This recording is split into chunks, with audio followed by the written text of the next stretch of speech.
তো hello everyone, welcome to my channel SM studies fair.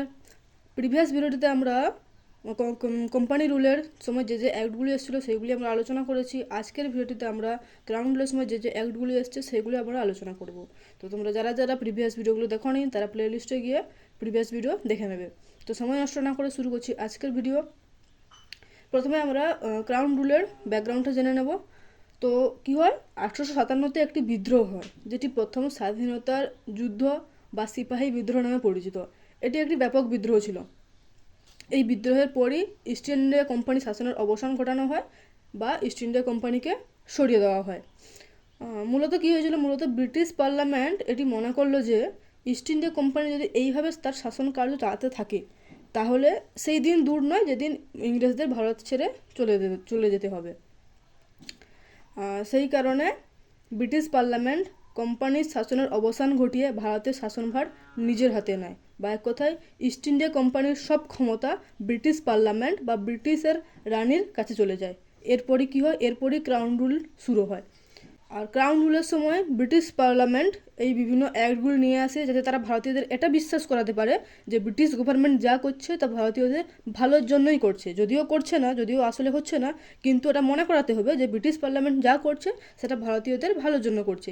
তাই এই অ্যাক্টগুলিতে কী করা হয়, এই অ্যাক্টগুলিতে ভারতীয়দের অংশগ্রহণ করানো হয়। তো এরপরে 1858 সালে ভারত শাসন আইন পাস হয় কার উদ্যোগে? লর্ড পামারস্টনের উদ্যোগে 1858 সালে ভারত শাসন আইন পাস হয়। এটি রাজকীয় সম্মতি কবে পেয়েছিল? 2 আগস্ট 1858 সালে। এর ফলে কি হয়, এর ফলে ভারতের শাসনভার ইস্ট ইন্ডিয়া কোম্পানি ব্রিটিশ ক্রাউনের কাছে হস্তান্তর করে। অর্থাৎ এই আইনের ফলে কোম্পানি শাসনের অবসান ঘটে এবং ভারত শাসন করবে কে? British parliament. এরপরে কি হয়, এরপরে দ্বৈত শাসন ব্যবস্থার অবসান হয় বা দ্বৈত শাসন ব্যবস্থার বিলুপ্তি ঘটে। দ্বৈত শাসন ব্যবস্থা কোনগুলি? বোর্ড অফ কন্ট্রোল এবং কোর্ট অফ ডাইরেক্টর, এই ব্যবস্থার অবসান ঘটানো হয়। এর পরিবর্তে একটি নতুন অফিস গঠন করা হয়। সেটি কী ছিল? সেটি হলো সেক্রেটারি অফ স্টেট বা ভারত সচিব প্রতিষ্ঠা করা হয়। এই ভারত সচিব গভর্নর জেনারেলের মাধ্যমে শাসন করবে। প্রথম পরীক্ষায় প্রশ্ন এসে থাকে, প্রথম ভারত সচিব কে ছিলেন? প্রথম ভারত সচিব হলেন লর্ড স্ট্যানলি। তো তোমরা নামটা মনে রাখবে। এরপরে এই সেক্রেটারি অফ স্টেট বা ভারত সচিবকে সহায়তার জন্য 15 জন সদস্যের একটি কাউন্সিল গঠন করা হয়, বা 15 জন সদস্যের একটি কাউন্সিল গঠন করা হয়, ইন্ডিয়ান কাউন্সিল। এটি কী ছিল? এটি হলো একটি অ্যাডভাইজারি কমিটি। ক্লিয়ার? এর ফলে এই আইনের ফলে আর কি হয়, ভারতের গভর্নর জেনারেল ভারতের ভাইসরয় রূপে নিযুক্ত হন। তো পরীক্ষায় প্রশ্ন এসে থাকে ভারতের গভর্নর জেনারেল ভারতের ভাইসরয় রূপে নিযুক্ত কোন অ্যাক্টের মাধ্যমে হয়েছিলেন? তো ভারত শাসন আইন 1858। ভারত শাসন আইন 1858 3 বছর পরে আর একটি অ্যাক্ট আছে, কি? ভারতীয় পরিষদ আইন 1861 বা ইন্ডিয়ান কাউন্সিল অ্যাক্ট 1861। এই আইনটি প্রবর্তন কে করেন? এই আইনটি প্রবর্তন করেন লর্ড ক্যানিং। এই আইনের মাধ্যমে বোম্বাই মাদ্রাজ প্রেসিডেন্সির ক্ষমতা বৃদ্ধি করা হয়েছিল। তোমরা মনে করো, রেগুলেটিং অ্যাক্টের দ্বারা বোম্বাই ও মাদ্রাজের গভর্নরদের থেকে ক্ষমতা নিয়ে নেওয়া হয়েছিল এবং সেখানে শাসন কার্য কে করতো? তখনকার বাংলার গভর্নর জেনারেল ওয়ারেন হেস্টিংস। তো ইন্ডিয়ান কাউন্সিল অ্যাক্টের দ্বারা তাদের ক্ষমতা আবার তাদের ফিরিয়ে দেওয়া হয়। এরপরে আছে এই আইনের মাধ্যমে ভাইসরয়কে অর্ডিন্যান্স বা অধ্যাদেশ প্রণয়নের ক্ষমতা দেওয়া হয়েছিল। ভাইসরয় যদি জরুরি অবস্থা ঘোষণা করে দেয় তাহলে লেজিসলেটিভ কাউন্সিল সেটি আটকাতে পারবে না। ভাইসরয়ের এই অধ্যাদেশ প্রণয়নের সময়কাল কত ছিল? 6 মাস। ঠিক আছে। এরপরে কি হয়, এরপরে বাংলা, উত্তর পশ্চিম সীমান্ত প্রদেশ এবং পাঞ্জাবে একটি নতুন আইন পরিষদ গঠন করা হয়। এই আইনের মাধ্যমে ভারতীয়দের ভারতের শাসন ব্যবস্থায় অংশগ্রহণের অনুমতি দেওয়া হয়। কেননা ভারতীয় শাসন ব্যবস্থা যদি ভারতীয়দের অংশগ্রহণ না দেবে তাহলে ব্রিটিশরা ভারতীয়দের এটা বোঝাতে পারবে না যে ব্রিটিশ সরকার যা করছে ভারতীয়দের ভালোর জন্য করছে। তো ভারতীয়দের এটা বোঝাতে হবে যে ব্রিটিশ পার্লামেন্ট যা করছে ভারতীয়দের ভালোর জন্য করছে। তাই কি করে, তাই শাসন ব্যবস্থায় ভারতীয়দের অংশগ্রহণের অনুমতি দেয়। তো সেই কারণে 1862 সালে 3 জন ভারতীয়দের মনোনীত করেন। সেই 3 জন কে ছিলেন? পাতিওয়ালার মহারাজা, বেনারসের রাজা এবং স্যার দিনকর রাও। ক্লিয়ার? এরপরে কি হয়, এরপরে এই আইনের মাধ্যমে লর্ড ক্যানিংয়ের পোর্টফোলিও সিস্টেমকে স্বীকৃতি দেওয়া হয়। পোর্টফোলিও সিস্টেমটা কি? পোর্টফোলিও সিস্টেম হলো যেখানে একটি কাউন্সিল বা মন্ত্রিসভার সদস্যদের নির্দিষ্ট সরকারি বিভাগের বা দায়িত্বের ক্ষেত্র দেওয়া হয়। এরপরে আসছে ভারতীয় পরিষদ আইন 1892 বা ইন্ডিয়ান কাউন্সিল অ্যাক্ট 1892। এটি প্রবর্তন কে করেন? এটি প্রবর্তন করেন রিচার্ড অ্যাসেটন ক্রাস এবং প্রথম ভিসকাউন্ট ক্রাস। এই আইনের ফলে কী কী হয়েছিল? এই আইনের মাধ্যমে আইন পরিষদের ক্ষমতা পূর্বের তুলনায় বৃদ্ধি করা হয়। কি বৃদ্ধি করা হয় ক্ষমতা? কিছু করেনি তেমন, শুধু বাজেট পর্যালোচনার ক্ষমতা দেওয়া হয়। এখন ভারতীয়রা বাজেট পর্যালোচনা করতে পারবে, কিন্তু কোনো প্রশ্ন জিজ্ঞাসা করতে পারবে না। শুধু বাজেট নিয়ে ডিসকাশন করতে পারবে। তাদের কাছে তেমন কিছু পাওয়ার ছিল না। তারা না কোনো প্রশ্ন জিজ্ঞাসা করতে পারবে, না বাজেটকে পাস ফেল করতে পারবে। শুধু বাজেট নিয়ে ডিসকাশন করতে পারবে, আর কিছু ছিল না।